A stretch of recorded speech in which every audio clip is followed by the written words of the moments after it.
அண்ணாமலை அவரை போய் பார்த்துருக்காங்க. அப்போ அண்ணாமலை தனியாக போய் பார்த்துருக்க மாட்டார். அதாவது ஆன் இஸ் ஓன் அந்த மாதிரி போக முடியாது. ஏன்னா தமிழ்நாட்டில் இஸ் நோமரி பிஜேபி பிரசிடென்ட், எந்த பொசிஷனும் இல்லை. பிஜேபியை பொறுத்த வரைக்கும் ஒரு கேடர் இதில் தான் இருக்கார். ஆனால் இதையும் தாண்டி அண்ணாமலை போகிறார், அவர் போய் பார்த்து பேசுகிறார் அப்படின்னா பிஜேபி மேலிடம் அமித்ஷா சொல்லிருப்பாங்க, நட்டா சொல்லிருப்பார், அண்ணாமலைஜி நீங்கள் போங்க அப்படின்னு.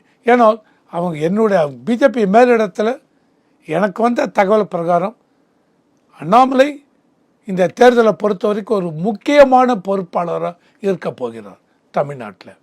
அண்ணாமலை இவர் நயனா நாகேந்திரன்ஜி 2 பேரும் சேர்ந்து தான் இந்த தேர்தல் பரப்புரையை எடுத்து கையாளப் போகிறார்கள்.